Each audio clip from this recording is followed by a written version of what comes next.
والعصر إن الإنسان لفي خسر إلا الذين آمنوا وعملوا الصالحات وتواصوا بالحق وتواصوا بالصبر إلى آخر الآية.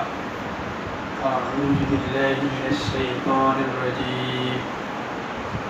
كل يعمل على شاكلته إلى آخر الآية.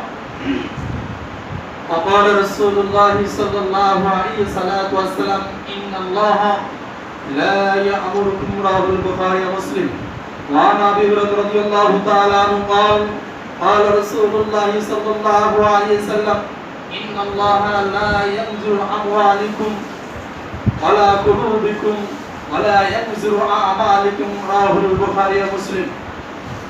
وعن أبي هريرة رضي الله تعالى عنه قال قال رسول الله صلى الله عليه وسلم إنما الأعمال بالنيات وإنما الأمر بمن نوى. رواه البخاري ومسلم.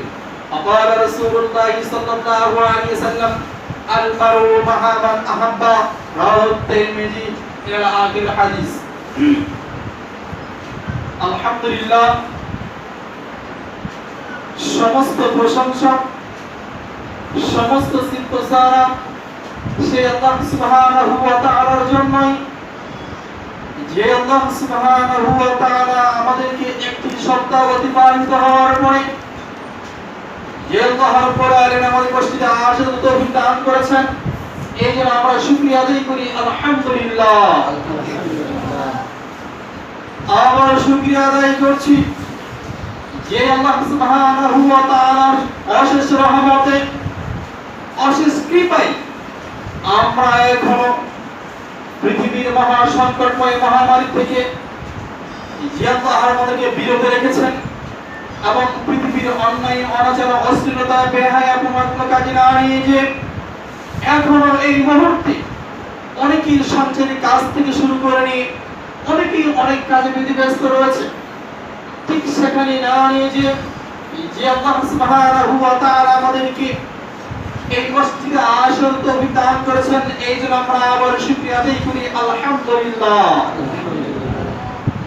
দরুদ ও সালাম বর্ষিত হোক আমিনার নয়ন মনিতা বিকির শিরোমণি রহমতের কান্ডারি সরদার দু আলম রাহমাতাল লিল আলামিন, যিনার অশেষ কষ্টের বিনিময়ে যিনি অত্যন্ত কষ্ট করে আমাদের মাঝে এই দিন ধর্মটিকে প্রতিষ্ঠিত করে গিয়েছেন, যিনি এই ধর্মটিকে পৃথিবীর বুকে চিরজিন্দা রাখার জন্য যিনি নিজের দান ধর্ম বহুদার ময়দানে শহীদ করে দিয়েছেন, যিনি আমাদেরকে আমাদের জন্য সুপারিশ করে জান্নাতে নিয়ে যাবেন, আমরা সেই নবী জনাবে মুহাম্মদুর রাসূলুল্লাহ সাল্লাল্লাহু আলাইহি ওয়াসাল্লামের প্রতি সংক্ষিপ্ত আকারে দরুদ সালাম বর্ষিত করি।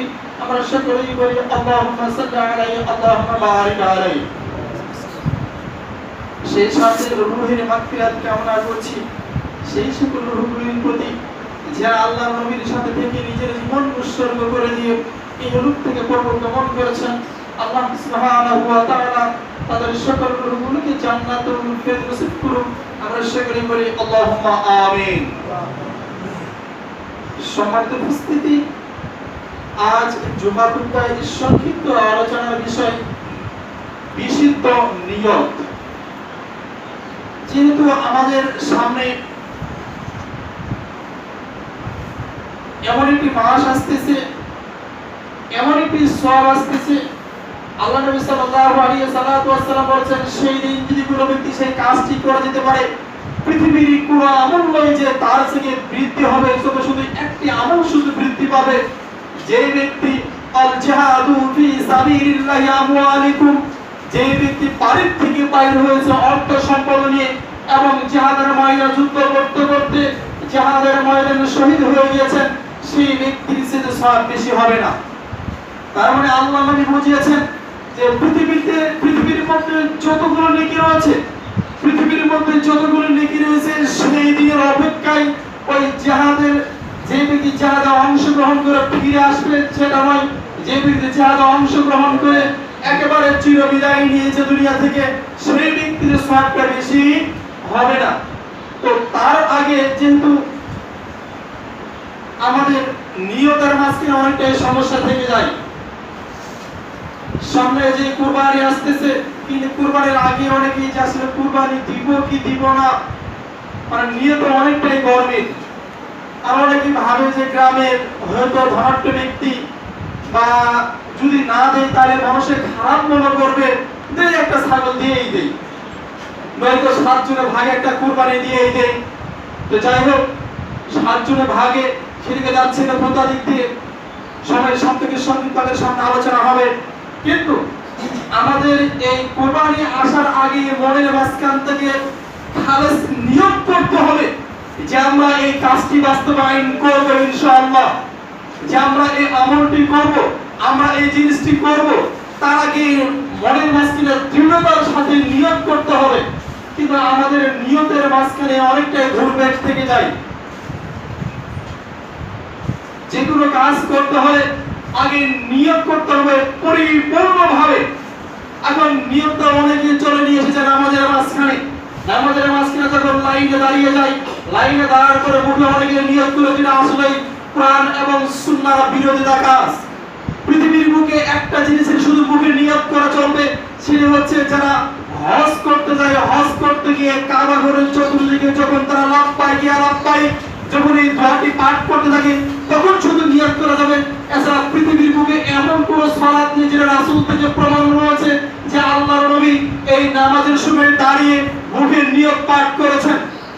তো যাই হোক, সেদিকে যাচ্ছি না, বলছিলাম যে নিয়ত আসলে নিয়তটা যেখানে আমরা নিয়ত করি বলে মুখে মুখে উচ্চারণ করতে হবে না, মনের নিয়ত আমাদের মনটাকে খালেস করতে হবে, একেবারে দৃঢ়তার সাথে নিয়ত করতে হবে।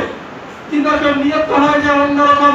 যদি আমরা কাজ করতে যাই, কাজ করতে গিয়ে আমরা কাজ করে ঠিক, কিন্তু আমাদের মনের মাঝখানে আসল প্রাকৃতিক আল্লাহ এবং তার রাসূলকে রাজি এবং খুশি করার উদ্দেশ্যে সেই নিয়তটি থাকে না। যেমন একটি সূত্র উদাহরণ, বুখারী শরীফ, মুসলিম শরীফ, সিয়াসাতের যতগুলো কিতাব রয়েছে প্রত্যেকটি কিতাবের শুরুতে হাদিসটি এনেছেন ইমাম মুহিস সুন্নাহ এবং অনেকে ইমাম আলিউস সুন্নাহ, অনেকে মিশকাতুল মাসাবিলেও শুরুতে যে হাদিসটি নিয়ে এসেছেন সেটা হচ্ছে নিয়তের হাদিস। বুখারী রাহিমাহুল্লাহ আলাইহি তিনিও যে বুখারীর সর্বপ্রথম যে হাদিসটি নিয়ে এসেছেন সেটি হচ্ছে নিয়ত। তার মানে প্রত্যেকটি কাজ নিয়তের উপর নির্ভরশীল হবে। এই জন্য আমাদের বিশুদ্ধ নিয়ত করতে হবে। আল্লাহ নবী সাল্লাল্লাহু আলাইহি ওয়াসাল্লাম একসময় মক্কা থেকে সাহাবায়ে কেরামদের এবং আল্লাহর নবী বলে দিলেন, আমি এবং তোমরা এই মক্কাতে আমাদের আর থাকার উপায় হবে না, অতএব এই মক্কা থেকে আমাদের হিজরত করতে হবে। আল্লাহ নবী সাল্লাল্লাহু আলাইহি ওয়াসাল্লাম সাহাবায়ে কেরামদের বললেন, মক্কা থেকে তোমাদের হিজরত করতে হবে, অতএব এখন থেকে পরিপূর্ণ নিয়ত করতে হবে। কিন্তু এই নিয়তের শুরুতে যারা যারা হিজরত করবে, হিজরত করতে গিয়ে তাদের মাঝখানে একজন মেয়ে মানুষ ছিল যে ইসলাম ধর্ম গ্রহণ করেছিলেন এবং তার নাম ছিল উম্মুল কায়েস। একটা আছে ইমরাউল কায়েস, একটা ছিল উম্মুল কায়েস, একজন মেয়ে মানুষ। এই মেয়েটার সাথে একজন অমুসলিম যে ইসলাম গ্রহণ করেনি, যে আল্লাহর নবী সাল্লাল্লাহু আলাইহি ওয়াসাল্লামকে শেষ নবী বলে মেনে নেয়নি, কিন্তু এরপরও এই ব্যক্তি আল্লাহর নবীর সাথে হিজরত করেছেন মক্কা থেকে মদিনায়। এই খবরটি জিবরাইল আলাইহিস সালামের মাধ্যমে আল্লাহ রাব্বুল আলামিন তার প্রিয় হাবিবকে জানিয়ে দিলেন। আল্লাহ নবী সাল্লাল্লাহু আলাইহি ওয়াসাল্লাম জানালেন যে আপনার এই যতগুলো উম্মত যারা আপনার মক্কা থেকে মদিনায় হিজরত করে চলে এসেছে তাদের মাঝে একজন ব্যক্তি রয়েছে যে শুধু একজন নারীকে পাওয়ার উদ্দেশ্যে সে হিজরত করেছে, কিন্তু আপনাকে এবং আমাকে অর্থাৎ আল্লাহ এবং তার রাসূলকে রাজি এবং খুশি করার উদ্দেশ্যে সেই ব্যক্তি হিজরত করেনি। আল্লাহ নবী সাল্লাল্লাহু আলাইহি ওয়াসাল্লামকে জানিয়ে যাওয়ার পরে আল্লাহ নবী সাল্লাল্লাহু আলাইহি ওয়াসাল্লাম সাহাবায়ে কেরামদের একত্রিত করে তিনি বক্তব্য দিচ্ছেন। বক্তব্য দিয়ে বলেন, ইন্নামাল আমালু বিন্নিয়াত ওয়া ইন্নামাল আমরু মান-নিয়াত। প্রত্যেকটি কাজ, প্রত্যেকটি আমল তার নিয়তের উপর নির্ভরশীল। তার নিয়ত যদি ভুলবেশ থাকে তাহলে কিন্তু কাজ পরিপূর্ণ হবে না, সব পরিপূর্ণ হবে না। আল্লাহ নবী সাল্লাল্লাহু আলাইহি ওয়াসাল্লাম বলেন ফামান হিজরাতুহু আও ইয়াতাজাওয়াজুহু ইমরাতু, যদি কোনো ব্যক্তির হিজরত হয় কোন মেয়েকে পাওয়ার উদ্দেশ্যে বা হিজরত ইলাইহি, তাহলে সেই ব্যক্তির হিজরতটা সেদিকে হবে।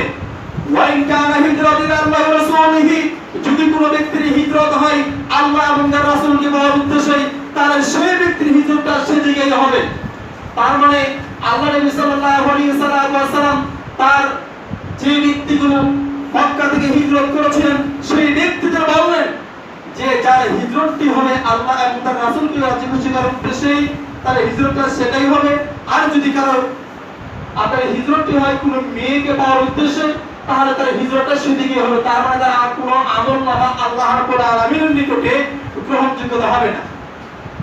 ওই মেয়েটি ইসলাম ধর্ম গ্রহণ করার পরে আল্লাহর নবীর সাথে মক্কা থেকে মদিনায় হিজরত করেছিলেন, আর এই ব্যক্তি ওই মেয়েটাকে পাওয়ার জন্য সে আসলে প্রাকৃতিক মন থেকে ইসলাম গ্রহণ করেনি, শুধু দেখানোর উদ্দেশ্য নিয়ে সে ইসলাম ধর্ম গ্রহণ করে সে মক্কা মদিনা চলে গিয়েছে। সেদিন আল্লাহ নবী সাল্লাল্লাহু আলাইহি ওয়াসাল্লাম বললেন যে যদি তোমাদের নিয়তটা যদি এরকম হয়ে থাকে তাহলে সেই হিজরত কোনটা হবে না, শুধু মেয়েকে পাওয়ার উদ্দেশ্যই হবে। বলতে চাচ্ছি সম্মানিত উপস্থিতি, সামনে যেহেতু আমাদের মাঝখানে কুরবানি আসতেছে, কিন্তু এই কুরবানির নিয়তটা হতে হবে একেবারে বিশুদ্ধ, মানুষকে দেখানোর উদ্দেশ্য নয়। আল্লাহ বলছেন যে আমি দেখি না মানুষের কোনো রক্ত মাংস, আমি দেখি আমি দেখি তোমাদের অন্তর। বড় বড় গাভীর কুরবানি দিবেন, অনেক বড় বড় গরু সেটা দেখে না, আল্লাহ দেখেন তোমাদের অন্তর, অন্তরের নিয়মটা কতটুকু বাস্তবায়ন রয়েছে। যদি কুরবানি না দিয়ে মানুষের খারাপ মনে করবে এই যদি কুরবানি দেই, আসলে এর নাম কুরবানি আমরা শুধু গোশত খাওয়াই হবে। সম্মানিত উপস্থিতি, যাই হোক যে আমাদের যে কাজটি করি না কেন প্রত্যেকটি কাজ আমাদের নিয়ত উপর নির্ভরশীল হতে হবে। আল্লাহ রাব্বুল আলামিন সূরাতুল বনী ইসরাঈলের 84 নম্বর আয়াতে, সূরাতুশ শুরা 20 নম্বর আয়াতে, সূরাতুল বনী ইসরাঈলের 18 এবং 19 নম্বর আয়াতে এই নিয়তের কথাই বলেছেন যে বিশুদ্ধ নিয়ত করতে হবে। কুল্লু ইয়ামাল, আল্লাহ বলছেন তোমরা প্রত্যেকটা কাজ করো আলা শাকিরাতিহি, যে তোমরা নিয়ত করেছো একটা কাজে আপনি নিয়ত করেছেন। অনেকে আছে হাজী সাহেবরা যারা হয়তো এই বছর হজ করতে পারেনি, অনেকে নিয়ত করেছে হজ করবে, দেখতে দেখতে 5 বছর 6 বছর অনেকটা জীবনটা শেষ হয়ে গেল, তার কপালে হজ জুটলো না। এরকম নিয়ত করে আল্লাহ বলছে যে নিয়তকে তোমরা বাস্তবায়ন করো, কারণ তোমরা মানত করেছো। যাই হোক সম্মানিত উপস্থিতি, সেদিকে যাচ্ছি না, যে এখানে নিয়তটা করতে হবে। আল্লাহ বলছেন যে যে কাজে নিয়ত করে সেটা বাস্তবায়ন করো। মান কানা ইরিদুল আজিলাতু ইল্লাহু, আল্লাহ বলছেন যদি কোনো ব্যক্তির নিয়তটি থাকে দুনিয়া পাওয়ার উদ্দেশ্যে, যদি কোনো ব্যক্তির নিয়তটি থাকে দুনিয়া পাওয়ার উদ্দেশ্যে, তাহলে আমি তাকে দুনিয়ায় দিয়ে দেব, কিন্তু আখিরাতে তার জন্য কোনো কিছুই থাকবে না। এই জন্য আমরা যে কাজগুলো করব, যে সালাত আদায় করি না কেন, আল্লাহ রাব্বুল আলামিনের যে কাজ করি না কেন, এই কাজ করার আগে আমাদের মনের নিয়তটি ভালো করে